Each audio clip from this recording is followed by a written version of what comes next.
Hello, everybody, and welcome back to the Crash Formula One podcast. An absolutely action packed weekend in Austin with Max Verstappen taking yet another win. A clean sweep for Max. Pole in both qualifying sessions, a sprint win, and a Grand Prix win. It certainly feels like it's game on now as McLaren faltered slightly throughout the weekend. The gap between championship leader Piastri and Max Verstappen is now just 40 points. The gloves are off. It feels like those three drivers, it's anyone's to win at this point. So, welcome to the podcast. Joining me today is Lewis Larkham and Lucas Cochran, of course. Lewis, I'm just going to throw to you first. Let's talk about the weekend overall as a whole. It was absolutely jam-packed with storylines, action from the start, a stunning performance from Max across all of the sessions. How did you find the weekend overall, covering the weekend overall and the different storylines? I think the main thing is just Max is really in this fight, isn't he? Yeah, absolutely.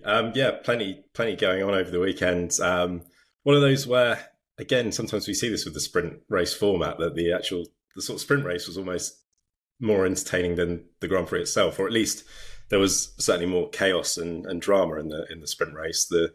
The Grand Prix itself was sort of fairly tame, maybe a little bit dull in that sense in terms of action and sort of lack of drama. But yeah, Verstappen was just absolutely imperious, and all weekend long, just a stunning performance. And he has really got the bit between his teeth and is put himself right back in this championship fight. I think that he's the man in form. He's got the momentum behind him, and he's putting out the performances and really just applying that pressure again to McLaren this weekend. And yeah, 5 races to go, a 40-point gap. It is all to play for. Yeah, definitely. I mean, Lucas, what did you think? I mean, watching this, we've been very complimentary of Max over the last couple of races, but it really feels like we can take this championship threat really seriously now. It really feels like it is absolutely game on. The gloves are off, and Max is maximizing everything he can each weekend. Yeah, and see what you did there, by the way. Nice one. It's like we've been saying week in, week out at this point, that whenever the McLarens are no longer in contention, much like both days of this weekend, Max is always there, picking up the pieces, picking up the points. And as he said, he does it one race at a time. Just keep winning races, keep consistent, and you never know, by the end of it, it might be, as you said earlier on, an Abu Dhabi, race to the end. But yeah, I would also, a small side note, I would like to rename COTA to COTL instead of Circuit of the Americas. It's Circuit of Track Limits, because there was so much at play with that, especially with the latter portions of the race. We had Charles chasing down Lando on 3 strikes on a black and white flag, and Ferrari saying, keep the pressure on him, he's got 3 strikes. If Charles had forced a mistake there, it would have been all over for Lando. But yeah, no, Max was absolutely imperious, dominant in both the sprint and the race itself. McLaren seemed to be struggling quite a bit. Mercedes also had a pretty mediocre weekend as it was. So yeah, plenty to talk about. And you're right in that the sprint was definitely a little bit more interesting than the race was. But yeah, lots and lots to unpack. I think the interesting thing from the weekend, or sort of most noteworthy thing, is that Max himself has sort of finally now admitted that he has a chance of winning this title. Whereas, throw it back to 5 or 6 races ago, it was still kind of dismissing the total notion that he could be in championship contention this year. And obviously now things have swung so dramatically. He's gained, I think it's 64 points in the last 4 races alone on Piastri and the McLarens, and now he clearly can see there is an opportunity. And I think that fundamentally comes down to Red Bull sort of getting on top of their car. They've clearly improved that package.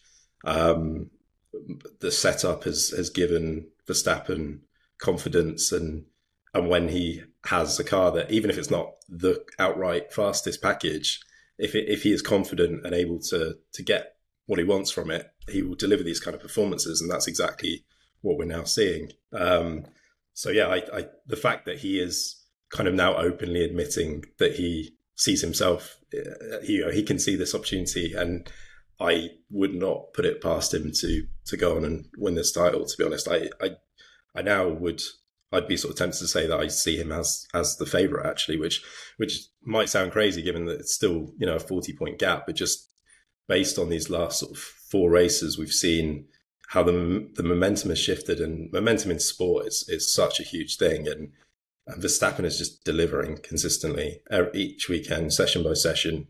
He's in the right mindset, and the McLaren drivers are, not only are they starting to feel the pressure, I think both of them, particularly Piastri, but the car has also dropped back a little bit in terms of performance. They don't have that dominant package that they had at the start of the season. They can't rely on that anymore. It's not a given. And Red Bull are performing at a wide variety of circuits. So it's kind of, we go to Mexico next, where Verstappen and Red Bull have been strong in the past. So again, you're like thinking, if he gets another win there, it really is sort of game on. And yeah, I just think he's the guy in form. McLaren are starting to feel the pressure, and Verstappen's been there before. He's done it 4 times already. He's got. 100% consistency is key. And it was Max who said his chances of winning the champ were 50-50. Either he does it or he doesn't. And it's as simple as that, really. As long as he keeps on it, anything can happen. Which just sums up sort of nonchalant mindset. Just if he wins this title this year, it's a bonus. Whereas for the McLaren drivers, this is life changing. It could potentially be their only chance for either of them to win a world championship. And we're starting to get, when the pressure's really picking up and the title fight's heating up, we're starting to see those sort of cracks in and who can manage that pressure and deal with it the best. And we know from history that Verstappen can do that, because he's proved time and time again that when it really comes down to it, he can deliver. I just think he's probably starting to get under McLaren driver's skin, and to a certain extent this weekend McLaren couldn't do anything about it. They just didn't have the pace in the car to challenge. Well, let's get into McLaren there in a bit more detail then, Lewis. Like, obviously, as you said, I think you've touched on something really important there. Is Max has been in this position before, so he's able to kind of go into these weekends quite cool, calm and collected. And as you said, earlier in the season, he had really written off his chances of being in a championship fight. He's still playing quite coy. Definitely does feel like there's a lot more motivation there. Helmut Marko had some very interesting comments about Max's motivation too. I think what Marko was really getting at essentially was that when Max doesn't have the package, he doesn't really have the interest. But when we get it right for him, he's going to maximize it every weekend. And we saw that this weekend. So, but moving on then to the McLarens, as you said, Lewis, it was a really kind of difficult weekend for them, I think. Even though they came away with some decent results, I still think they'll be very disappointed with how the weekend turned out. Their qualifying performance was less than stellar, particularly Oscar Piastri looked like he was struggling throughout the sprint qualifying sessions and the Grand Prix qualifying sessions.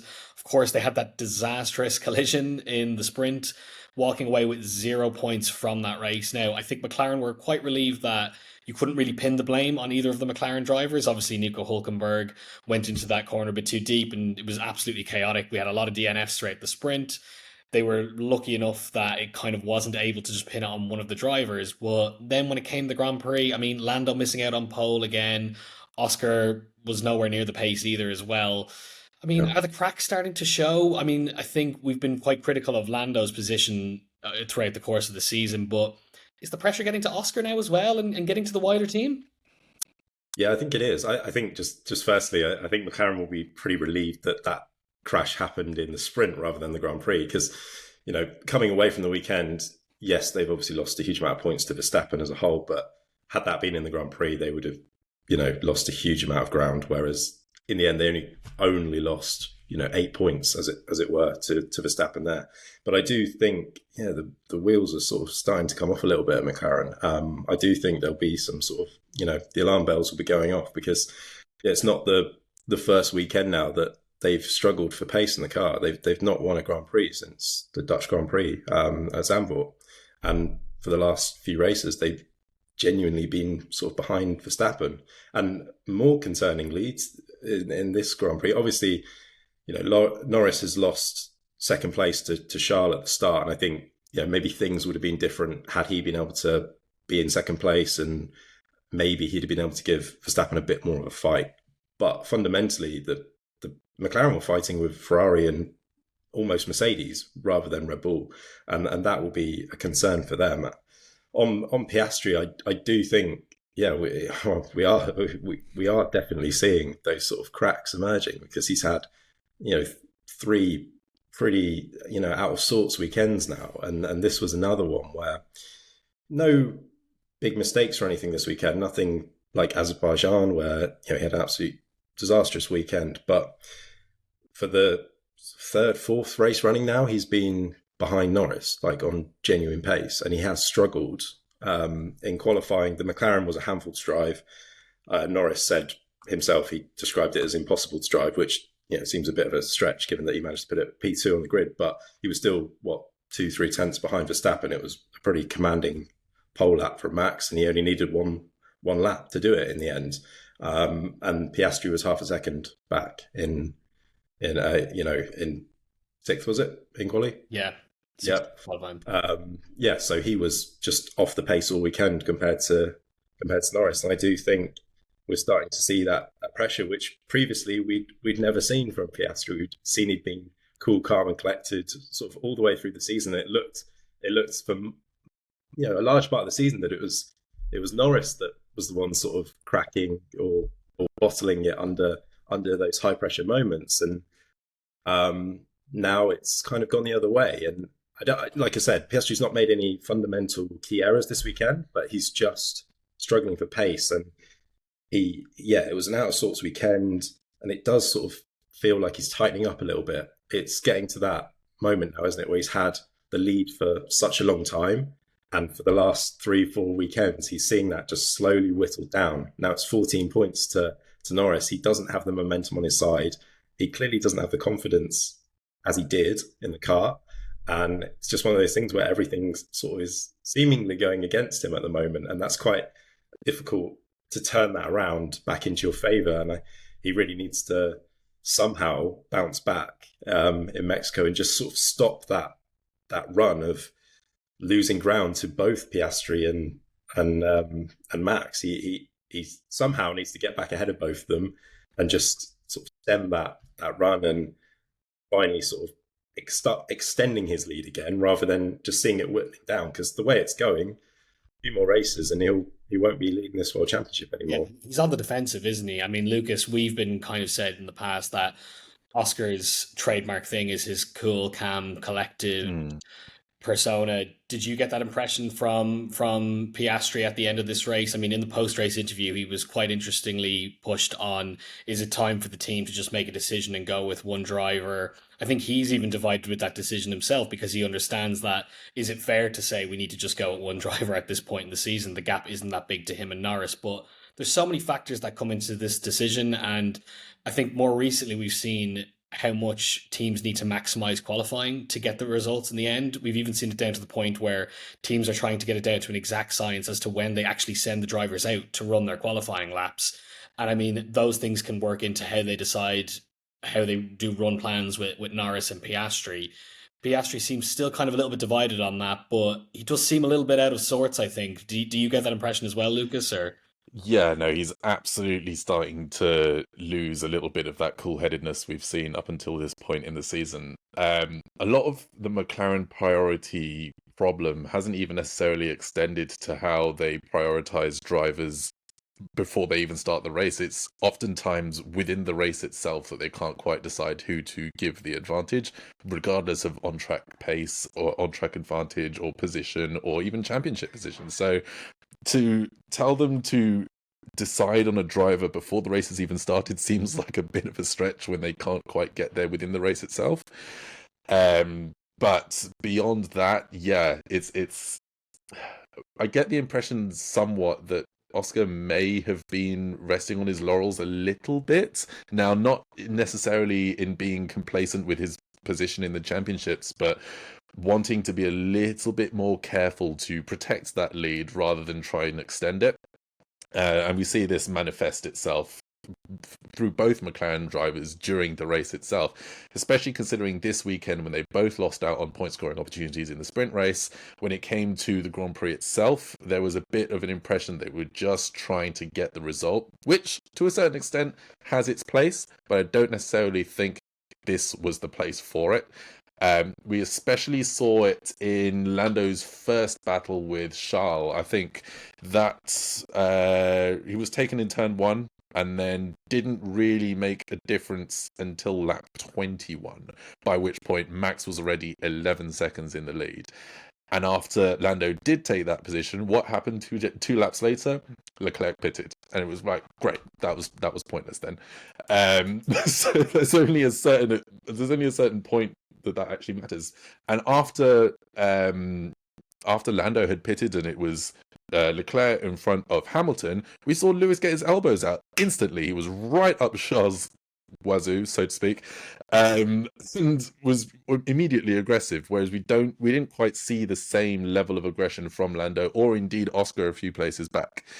Now, whether that is because they were having problems with the car, granted they did have trouble with tires. I believe both were complaining about front left grip within a few laps of their medium stints and their soft stints alike. Or whether it's just them trying to be a little bit more conservative with their racing styles remains to be seen. But there's a certain lack of aggression from both drivers this weekend that I think can be quite indicative to their attitudes towards the rest of the season. I think that just plays into the sort of wider, interesting dynamic of this sort of the hunter versus the hunted. And I do sort of agree. There's a bit of as I sort of mentioned with Piastri there, it feels like he's tightening up a little bit now because he's got to protect that lead rather than feeling like he can really attack it, because the sort of the worry is you don't want to make that mistake. You don't want to crash again. You don't want to lose 25 points or get involved in a silly collision with somebody. And when we've seen, he's crashed out, he had that horror weekend in Baku, and then another incident in Austin. Wasn't necessarily his fault in the sprint race, but again, just getting caught up at the wrong time, the wrong place, and then starting sixth on the grid for the Grand Prix. You're kind of, especially with that, the nature of turn one at Austin is, he was right in the danger zone for potentially to get caught up in that kind. Whereas you want to be on pole position or second there to sort of pull away. And I think the wider issue is that McLaren's pace has just dropped off fundamentally. But I think there is an element of both drivers tightening up, and whereas Max kind of has nothing to lose. Like he wasn't going to win this World Championship 5 or 6 races ago, and he can just go all out attack, which suits him and suits Red Bull to a T. And McLaren, it's the other way, isn't it? And it's trying to defend and be maybe a bit more cautious.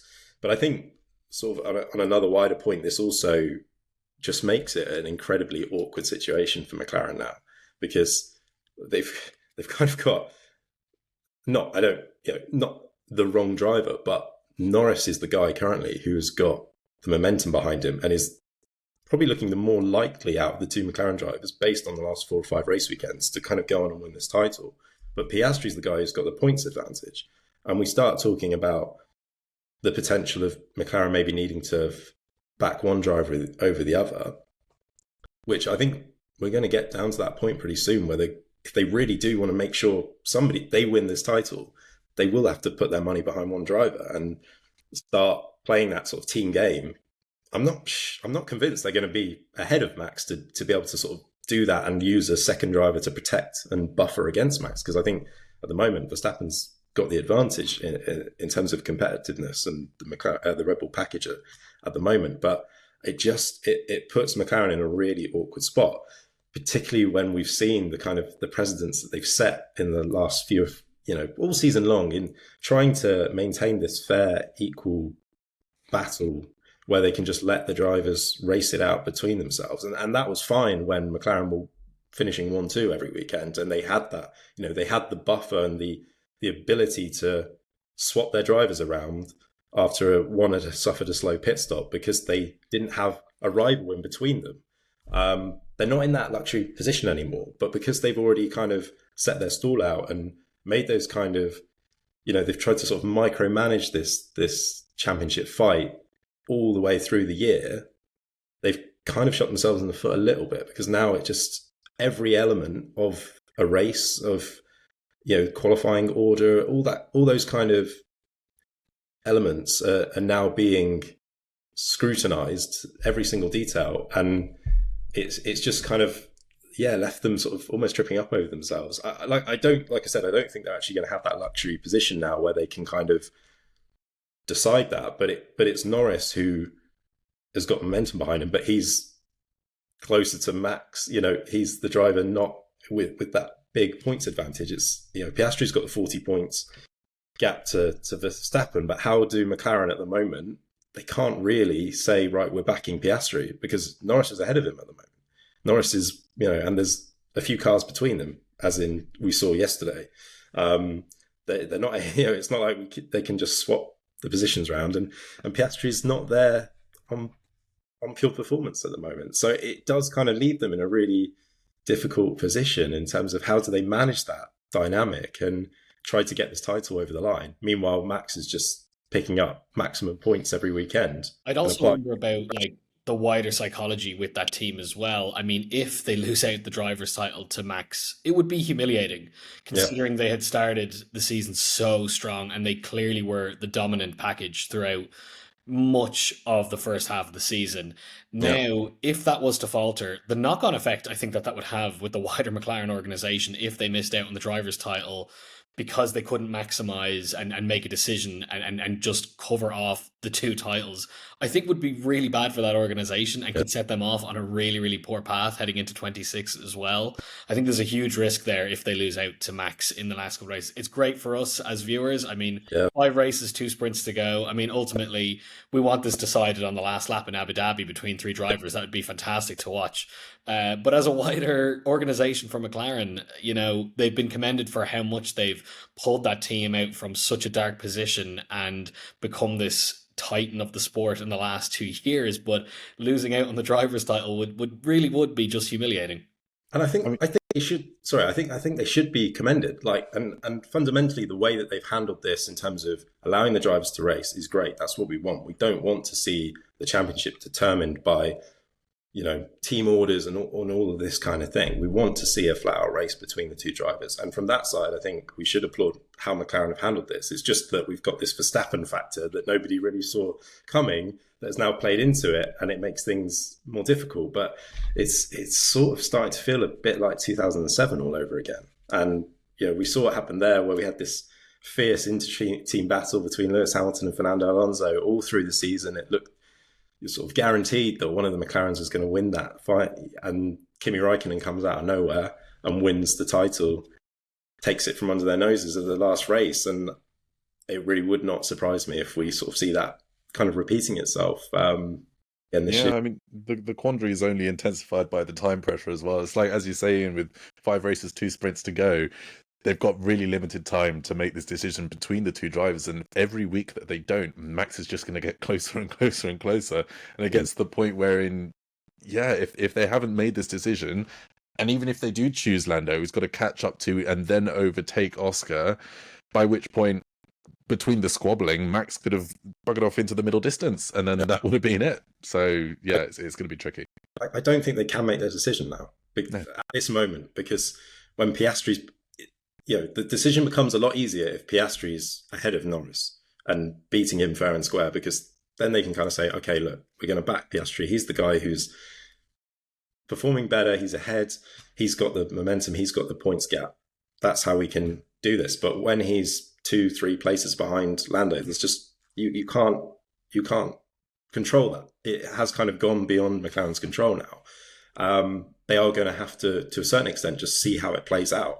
I think if Norris ends up in the next race or two, if he can somehow overturn that deficit to Piastri, then maybe they can throw their weight behind him because he's the man in form and he's ahead of Piastri. But we're not there yet, and this is all hypotheticals at this stage. But I just think at the moment McLaren just can't make that decision, because how can you pick one driver over another when the guy leading the championship is currently not ahead? I mean, the only way to make it any easier for them is for some sick so-and-so to be praying for a DNF, and then the points deficit becomes much closer. But that's pretty much the only way it's going to happen outside of merit itself, right? Yeah, trying to predict these next few races will basically be impossible, essentially. So it's going to be really, really interesting now over the next couple of races, and I'm really looking forward to what they get up to in Mexico. But to get onto some of the other performances throughout the weekend, Ferrari, a bit more of a promising weekend for them. Back on the podium, Charles Leclerc, a fantastic drive, I thought, from him.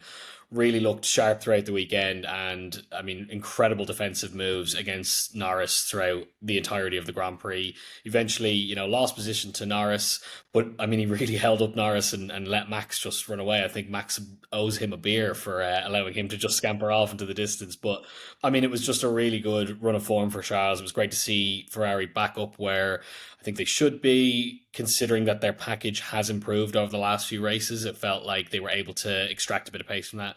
Same for Lewis too. Decent performance from him throughout the sprint and throughout the race. He kind of had that last lap issue again. I'm not actually 100% sure what that issue was. We don't know. I don't think it was a brake issue, but yeah, I mean, he was fighting for the absolute last, jockeying for that last position against Piastri, who was just on his tail throughout that. I mean, Lewis, where do you think this leaves Ferrari heading into the end of the season, the tail end of the season, and does it kind of bolster them and give Lewis a much needed boost, and also I think Charles a much needed boost as well? It was definitely a better weekend for Ferrari. There's no doubt about that. They gained some points on Mercedes in the battle for second place in the constructors, which fundamentally that's kind of all they've got left to play for this season now. Yeah, it was strange. It was almost like a reverse of what we've seen, sort of a reverse trend of the recent trend, which has been that Ferrari have sort of hit the ground running on Friday, and we've all been getting excited, sort of 1-2 in practice, and then it's all fallen away when it matters in qualifying in the Grand Prix. Whereas this weekend, actually, Friday was quite a difficult day for Ferrari, and they were nowhere in sprint qualifying. I think 8 tenths off and 8th and 10th on the grid for the sprint race. And then suddenly come qualifying, they were right up there and in the mix. And yeah, much better performance. And then Sunday, again, the race pace was strong. I thought, yeah, Leclerc was an outstanding drive from him to get back on the podium. First podium in a while, and his 6th of the season. So that's all encouraging signs for Ferrari. It was, yeah, in some ways it was a shame because as brilliant as that battle for second place was, it really allowed Max just to go unchallenged and kind of ease to victory. Again, as I sort of mentioned earlier, kind of highlights a bit of a concern from McLaren, the fact that they were sort of in a fight with Ferrari more than Red Bull. Hard to say whether this is kind of, Ferrari making huge gains. I don't, they've not brought any upgrades to the car. I think this is fundamentally more down to just extracting the potential that was in the car. I think we've heard from Lewis referring to recent weekends that a lot of this is down to sort of Ferrari's execution or poor execution, particularly in Baku and Singapore, where they looked like they were on it and then it all fell apart. Whereas this weekend, it seems like whatever they've done, they've managed to just extract that extra potential from the car. And we've seen a pretty strong performance as a result of that.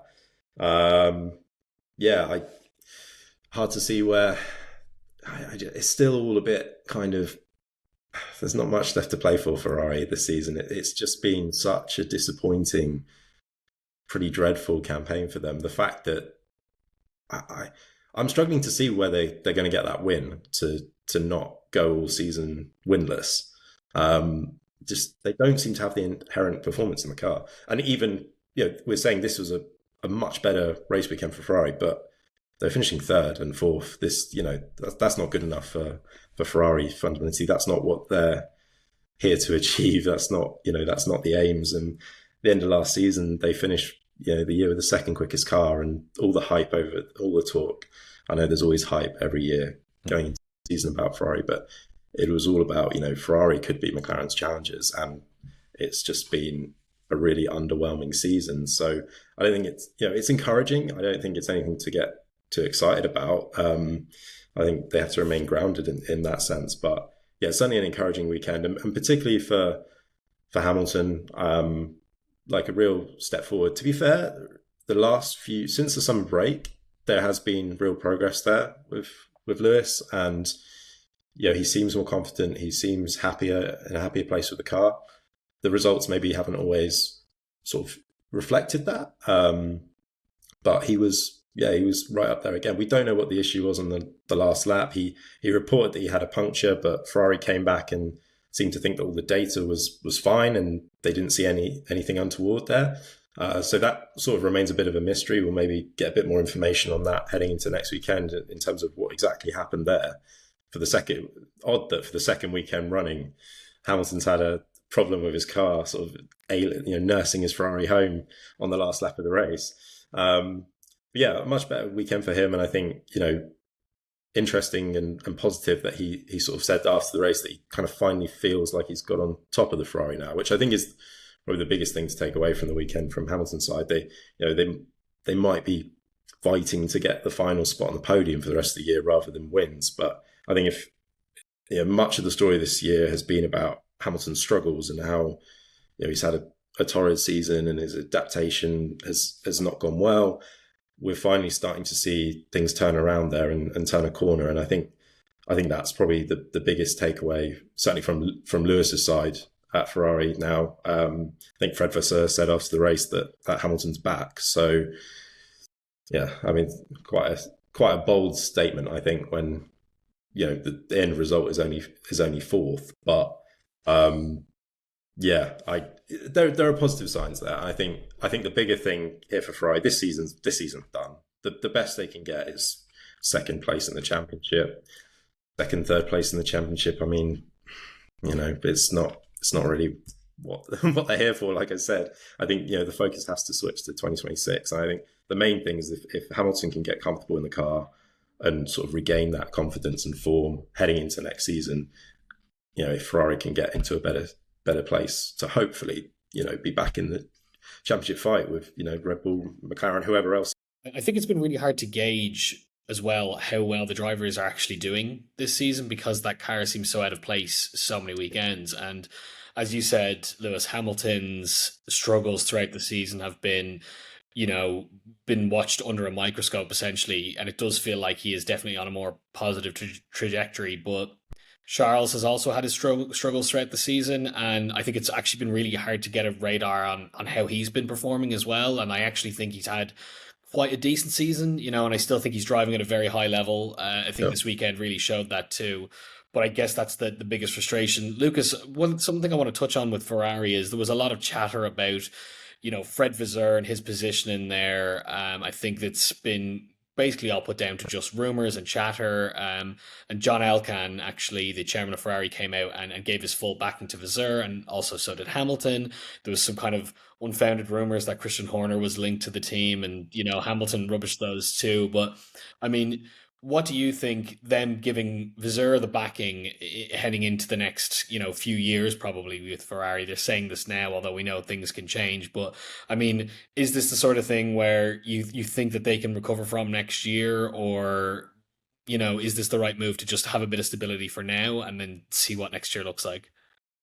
See, I think this does link in quite well with what we were saying about drivers just now, in that I think we can, especially with Lewis, we know that the Ferrari problems don't really stop with the drivers, right? I mean, both drivers are, it can be said, relatively comfortable in that machinery now, and they're pretty much extracting the best they can of it, even if it is P3, P4.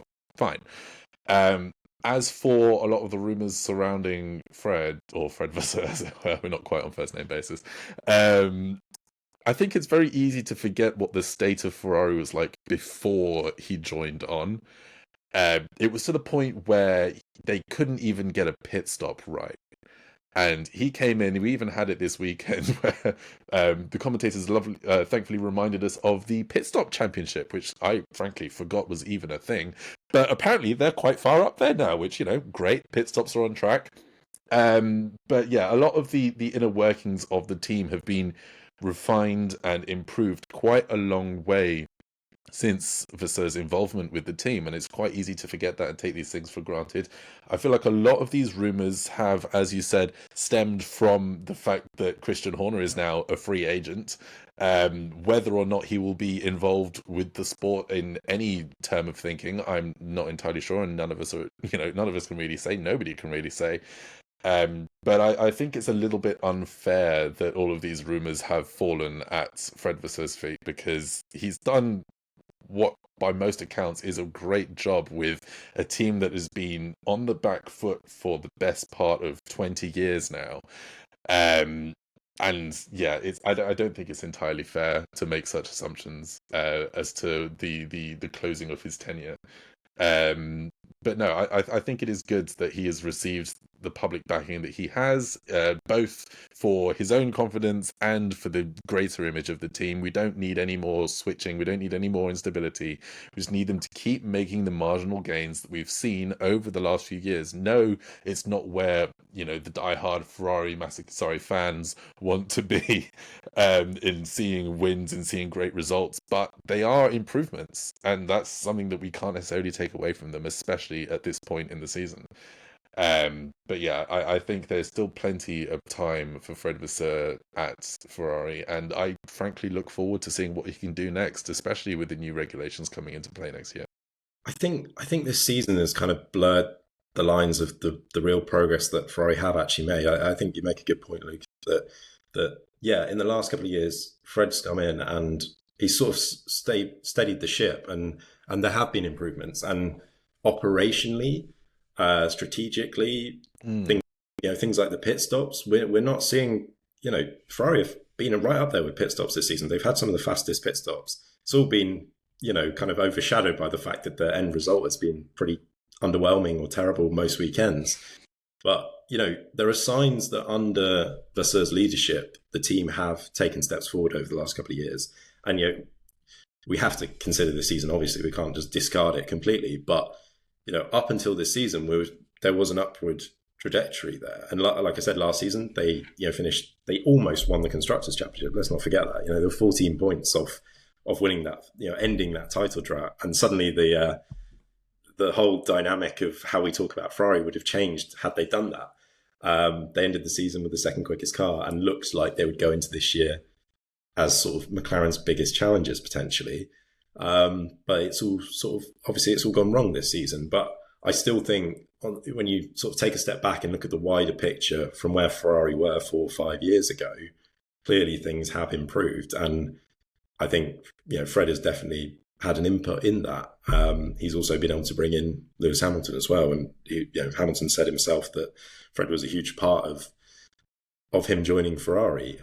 So yeah, perhaps it's easy to sort of point the finger and sort of find that scapegoat, and we see that a lot. And it's almost becoming a bit like sort of football managers, isn't it? Where we're getting to the point of it's like, well, things aren't going, the performance isn't there in the car. It must be the team boss. Then bring somebody else in. I'm not sure that's the answer at Ferrari, particularly when Ferrari for years this has been a bigger, deeper rooted issue throughout the team. It's not it's not just down to the team principal in charge. But I do think overall, even including this, obviously this year's not gone as expected or hoped, but I think when you look at Vasseur's reign as a whole, things have improved generally, and Ferrari are in a better place this year aside.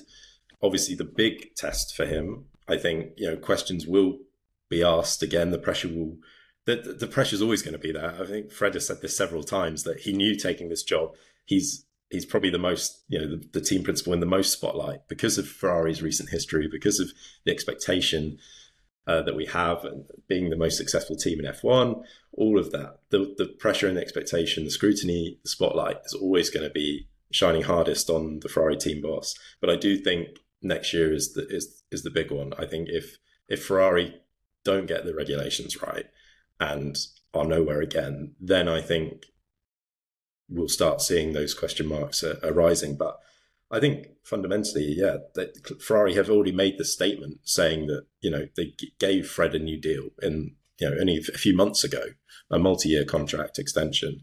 They clearly are backing him. I did think it was quite unusual, this sort of statement that we had from John Elkann over the race weekend, sort of reaffirming that belief. And it was almost an attempt to sort of shut down the talk and the rumours of, Christian Horner potentially joining Ferrari. But I don't know. If they really wanted to do that, why not just say, we fully back Fred Vasseur and Christian Horner will not be joining this team? Like, it seems, it was kind of like, we fully back Fred, full stop. Like, that was it. And well, that seems like a fairly obvious statement to make when 3 months ago you've just handed him a new contract. So it was kind of a bit of a nothing statement. It was all a bit unusual and unprompted. I mean, clearly the reason the statement came out was because of all this speculation surrounding Yeah, I it. think it could have just been Ferrari getting caught up in this speculation and just trying to say, look, no, we back him. And I mean, Yeah, potentially on the back of what Lewis had said as well, was pretty had shut down the idea of Christian Horner joining the team. And I mean, Ferrari seems to have this vision that, Charles and Lewis are their two drivers for the foreseeable future for the next few years. And I think it's just playing into that kind of broader team goal that they're trying to go for, is that these are the two drivers we have for the next few years. And obviously then Fred is part of that stability. He has been, bringing that stability in since 23. So it's definitely, I think, just them getting caught up in a bit of the noise that Ferrari usually does. But I just want to move on to Mercedes now next, guys. Kind of a very disappointing weekend, I think, for them overall, on the back of a very strong Singapore Grand Prix with George Russell taking that win. I mean, I still think that he is driving really, really well, but ultimately just the pace wasn't there with either of the cars. Obviously, the big news that came out this week was that Mercedes were sticking with Kimi Antonelli and, of course, George Russell. Russell has a multi-year deal, which the details of are still kind of, you know, quite scant, but we know that he's going to be there for a couple of years. So that's definitely Mercedes showing their backing to George finally, after a lot of speculation as to whether or not they were sticking with him on the team. But I mean, Lucas, coming to you first. I mean, kind of a disappointing result. One for Russell throughout the weekend. He just didn't really look like he was anywhere in contention. And I mean, Kimi Antonelli, I mean, P8 in the sprint, then was involved in that collision with Sainz, which admittedly was not his fault. Obviously, that was a big error from Sainz, but finished pointless. A little bit of inconsistency with the team there, potentially with their package. Yeah, I mean, first things first, shock horror, George Russell signed on back at Mercedes. Who would have thunk it? Did not see that coming, but thankfully we finally know we can stop spreading rumors about it, at least as far as 2026 is concerned. But what happens thereafter, Lord knows. They still haven't exactly shown a complete vote of confidence in Georgie, even if they have publicly chosen to keep him on for next year and potentially the year after. But back to this weekend, and yeah, it was a little bit disappointing, decidedly middling, especially off the back of that announcement. We, perhaps a boost of confidence was in order, but alas, apparently not.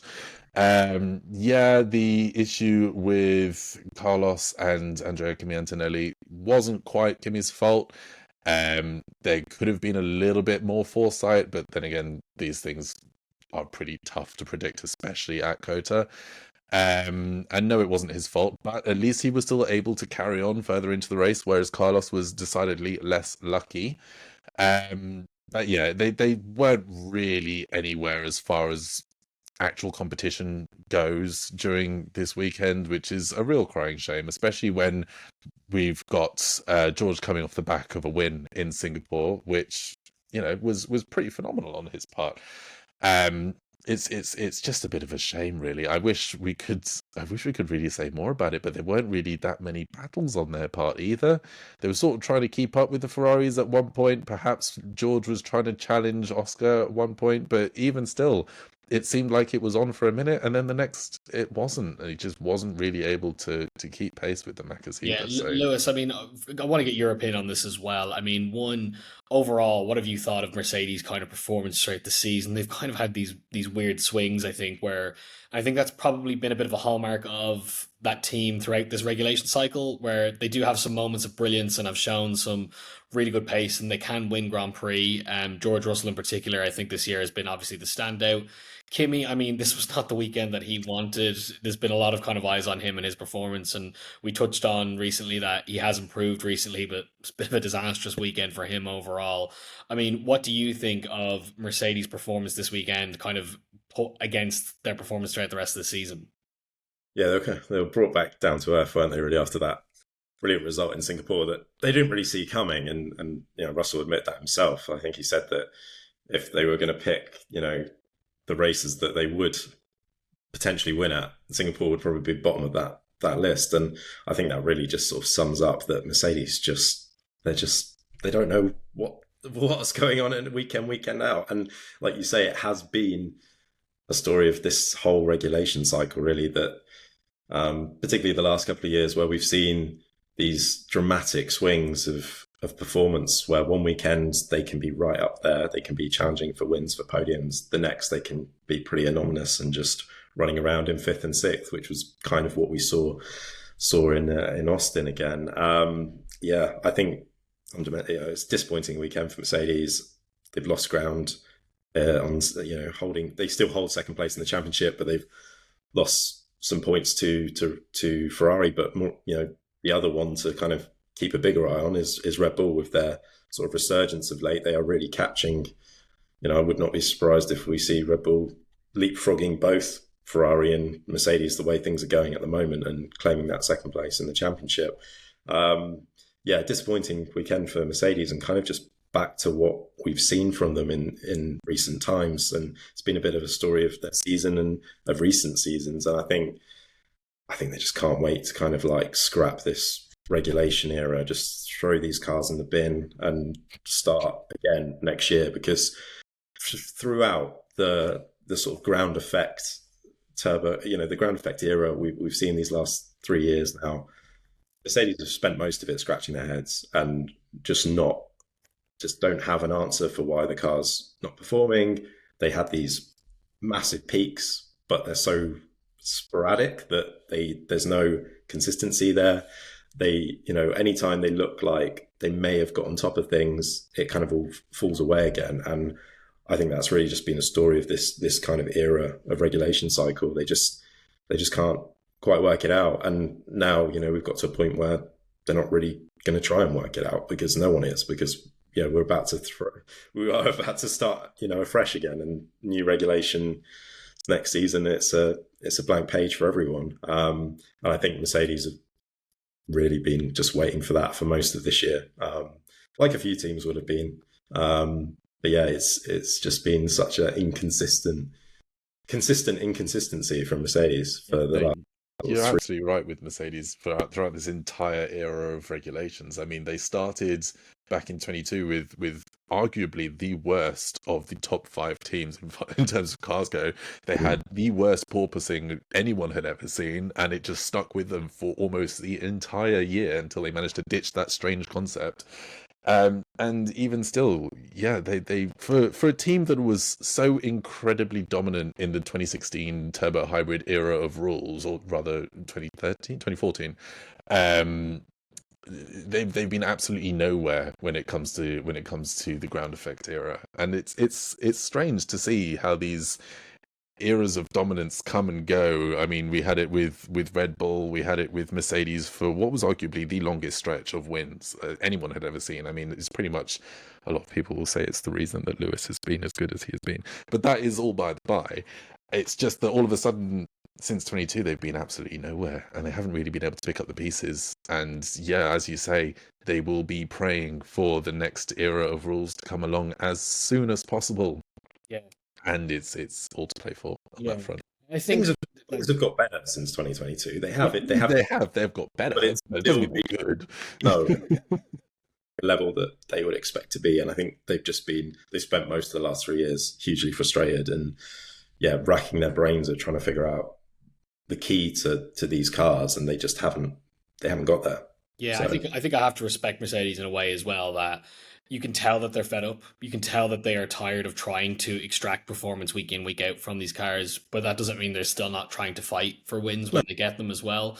They have secured a number of really great Grand Prix wins with George, Lewis, throughout this, regulation cycle as well. Let's not forget as well, they did have that one win in 22, which was, a very, very convincing win in Brazil, which actually set them off on a bad path because they stuck with that concept essentially and then completely overhauled it halfway through the next year. But ultimately, I think that they are tired of these regulations and are fed up, but they are still trying to consistently pull out something from the package each weekend, which is commendable. It doesn't feel quite Ferrari-esque, where Ferrari at times feels like almost clueless as to what is actually going to drive the performance in the car on any given weekend.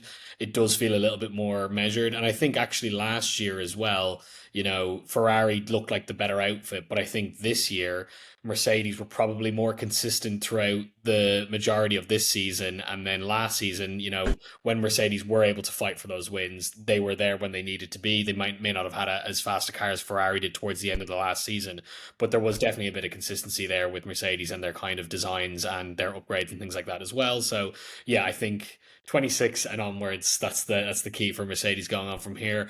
A couple of other things I just want to touch on throughout the weekend. Let's go back to Carlos Sainz real quickly. I mean, bit of a disaster for him really in the Grand Prix. I mean, he's been on a really good run of form with Williams recently, Lewis. It looks like he was a lot more comfortable. He obviously finished P3 in the sprint, which was great. But I mean, the Grand Prix was a pretty shocking error from him, to be perfectly honest with you. I think it was way too much of a ballsy move, to be honest, and I don't really think he knew if that was going to pay off or not. And then ultimately he DNF'd as a result. And it was this kind of weird swing in performance for Carlos. And obviously Williams as a whole had a pretty disastrous weekend. Albon was nowhere as well. I mean, what have you thought, Lewis, of kind of Carlos's bounce back over the last few races with Williams? It's definitely been more encouraging for him, but just a pretty disappointing end to the Grand Prix on Sunday. Yeah, I think you're right. Carlos has had for the last few races has sort of turned around that form and starting to get those results that we might have expected. Obviously we weren't expecting a podium in Baku, but it was a brilliant result. And I think kind of the result that he needed as well, just to kind of, a lot of this season has been, he sort of admitted himself that elements of his results have been down to himself, but there's also been a lot factors outside of his control, a lot of misfortune, bad luck, has maybe sort of, exacerbated that gap to Alex Albon, where, the performance difference between the drivers maybe not that great in reality. But yeah, we've definitely seen a sort of positive step forward in those last few events. He seems more at one with the car. He seems more happy and sort of found that sort of happy place with the car now. And we're seeing better results from that. I mean, again, we saw in the sprint race, brilliant drive there, great result. And then, he made a mistake in the Grand Prix. He was running inside the points. I think he probably would have gone on to maybe score a point or two without that incident. These things happen. I don't think it was I don't think there's anything too concerning to worry about. It was just an error on Sainz's part. It was an over-ambitious move. And I'm not surprised that the penalty now, obviously that puts him on the back foot for Mexico going into the weekend. He's now got a 5-place grid penalty to serve there. So that potentially might ruin next weekend. And certainly makes it a bigger task to try and get into the points in Mexico. I just think it was just one of those incidents. He was to blame. The stewards felt the same and handed him the necessary punishment. But I don't think it needs much more analysis than that in terms of his performance as a whole over the weekend. It was pretty good otherwise. And Williams, despite that kind of disappointment that they didn't score in the Grand Prix itself, but they've still got a pretty big buffer for 5th place in the championship. I think they've got enough. They've got enough to kind of get that over the line over the coming races. That they will be in the points here and there, won't they? Between Alex and Carlos, they've got 2 great drivers. The car is pretty strong as well, and I think they will fundamentally do enough to sort of clinch that 5th place in the championship. And much of the groundwork of that has been done earlier in the season when they really capitalised on having they didn't expect to be as competitive as they were at the start of this season, and it was kind of a nice surprise for them because they switched sort of focus. I think they were the first team to switch focus onto next year. They've just been able to sort of carry that momentum and those early strong results. Obviously, Baku was a little bit of a fluke in that sense. They, in terms of the performance has probably been dropping off since the start of the year, Baku aside. But I think they've got. I don't think they'll be too concerned about this weekend. I think they've got enough. And 2 fantastic drivers. I think out of the midfield teams, they've got the strongest driver lineup, and I think they've got enough to sort of see it over the line. They've got a decent points gap to 6th place. I think they'll be relieved as well that Carlos is feeling more comfortable over the last few races as well. The team was really excited about him joining, and he's a guy who brings a lot of experience. He knows how to win a Grand Prix. I think he's a really kind of actually a very analytical driver, which I think science doesn't get a lot of credit for sometimes. He really is, he's that kind of very impressively hardworking driver, I think, whereas he makes up for maybe some of those weekends where he doesn't have that raw pace. I think oftentimes when he went up against Leclerc, and Leclerc was just able to put the car in fantastic positions, but I think Carlos is really analytical and works really, really hard to extract the results. And I think that Williams will be relieved to feel that he's feeling a bit of confidence with the team and then seeing the results come as a result. Lucas, I wanted to talk really quickly about Yuki Tsunoda this weekend. I mean, it definitely felt like a bit of a better weekend for him overall. Some good improvement there. I mean, he finished, I think it was P7 both in the sprint and the Grand Prix. Decent, disappointing qualifying for him. I mean, the team during the sprint did kind of say, look, that was on us and we'll try and make it up to Yuki later on. So he was kind of on the back foot there, but ultimately his pace just, it's nowhere near Verstappen's really. Where does this kind of put Red Bull now? I mean, they still haven't. I mean, the biggest kind of open secret is that we believe that Hadjar is going to make that step up next year. But I guess wondering on from there then is, does Yuki stay with Racing Bulls? Do they put him back with Liam Lawson for next year? I mean, at this point, I think it's really difficult to say what the two teams will look like. Yeah, I mean, if you'll forgive the turn of phrase, I think Yuki is definitely driving to survive at this point. Um, we did see his encounter with Ollie Behrman as well. Granted, his racecraft in general over the weekend was pretty decent, but that incident with Ollie moving under braking, forcing Ollie off track, which was actually never really came back again. As far as investigation or anything went. I thought that was a little bit of a dodgy moment, but generally speaking, he's been trying his absolute little heart off, bless him. That doesn't mean he's going to be anywhere near Max, and I think, to be fair to him, put any driver in that seat and they're going to struggle to keep up with Max, regardless of machinery. But yeah, it wouldn't surprise me. It wouldn't surprise anyone if Isaac was in that seat next year. But as for whether or not Yuki wants to go back to Racing Bulls is another matter entirely. I mean, over the last couple of years, or rather, especially last year, the sort of vying for that Red Bull seat between Yuki and Liam to find them both sort of just on the naughty step together does feel like a little bit of a strange dynamic. And I don't know if that's going to be the healthiest environment to be putting, to put a race team through. I mean, we've seen such strong performance this year from Isaac Hadjar and from Racing Bulls in general relative to the entire grid that it could be putting them at a bit of a detriment if both of those drivers were to be together, just because of that intense rivalry, sort of bad blood that already exists, and the fact that both of them are just going to be a little bit fed up that they've both been kicked from the top team back into the junior team, which I don't know how you remedy that, to be honest. I don't think either of them are going to want to go anywhere else necessarily, and who actually decides to stay on is anyone's guess. Yeah, Yuki's made some, he's definitely made some promising progress in the last few weekends. He's kind of had that sort of breakthrough, but it's all just a little bit too little too late, really. I think that's, it does sound like, Isaac Hadjar will be driving alongside Max Verstappen next season. I don't think that's, a huge secret. Red Bull have said that they will announce, make their decision after next weekend's Mexico City Grand Prix, but I think, we're all kind of expecting that it will be Hadjar who will be promoted. I think the bigger, wider question is who ends up at Racing Bulls, and sort of Yuki's future. He is trying to fight to stay on the grid.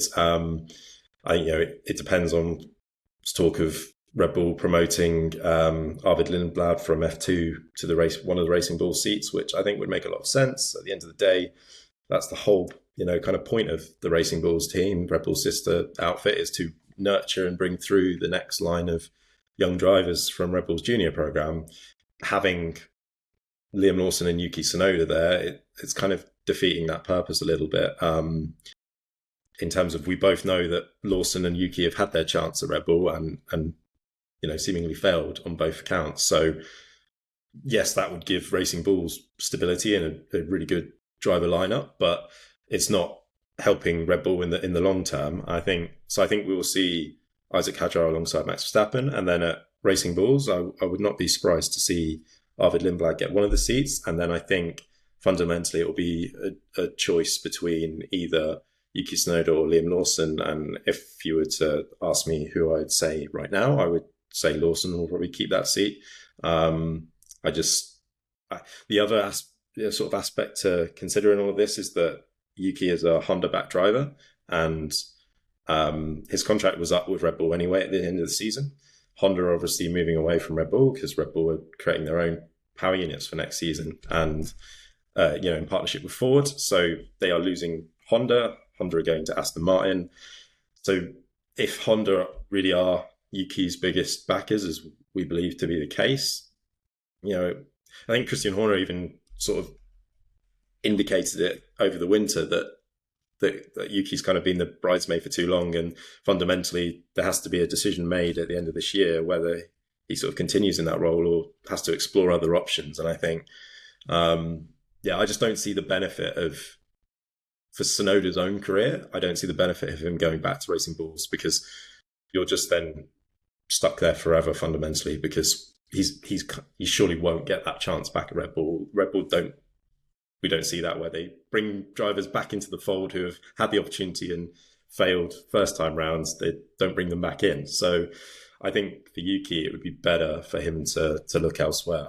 I think fundamentally the decision will be taken out of his hands. I think he probably won't get one of the 4 Red Bull seats anyway, but I think he'll be better off sort of for his own future just to move away from the whole Red Bull family. As we've seen Alex Albon and other Pierre Gasly, other drivers kind of take that step away, reset, and go on to have pretty solid careers elsewhere and kind of rebuild their stock and reputation. And I think, obviously the spots on the grid for next year, there are barely any left. So, Yuki's only other option of a drive next year would come at Alpine.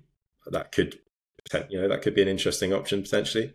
Partner back up with Pierre Gasly, his former AlphaTauri teammate at Alpine. But Alpine seem to be deciding their second seat between Franco Colapinto and Paul Aron, their reserve driver. It seems like it'll be an internal decision, but Alpine could potentially be an option for Yuki. Otherwise, maybe he looks at Aston Martin and the Honda link up there in terms of potentially becoming a reserve driver or a test driver at Aston Martin, maybe with a view that one of those seats opens up in the future. If Lance Stroll decides he's had enough with F1, there's always rumours about whether or not he actually even enjoys this sport. And I know he's kept sort of reaffirming that he does love this sport and he wants to continue driving. And I think he's probably got that seat for as long as he wants it, obviously with his dad owning the team. But, if there was an opening at Aston Martin there, alongside either Fernando Alonso or maybe Max Verstappen in the future, or George Russell, whoever it may be that Aston Martin eventually sign post Fernando Alonso.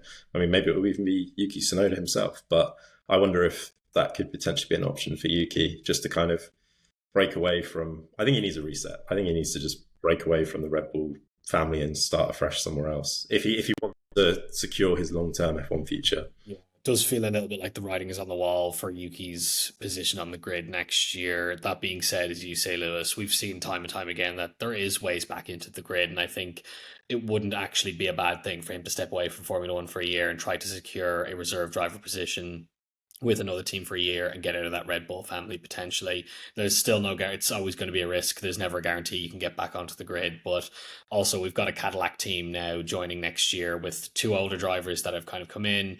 How long they'll be with that team, you know what I mean? You wouldn't imagine will be a huge amount of time either. So there's always new opportunities cropping up here and there. But yeah, it just certainly feels like, even though despite, and it's a shame because Yuki has been improving and he has been, really getting his head down and trying to, extract some more performance from this car. And I think that actually Laurent Mekies has been, really, really positive for Yuki's development as well, and has really helped back him throughout these last few races and give him that chance. But ultimately Red Bull will just have to make the decision and say we need a stronger number 2 driver. The only reason they haven't done it this year was because of how farcical the start of the year was with Liam Lawson, and they're just they've made their bed and now they're lying in it now essentially, and there will be definitely a switch up next year, I think, from there.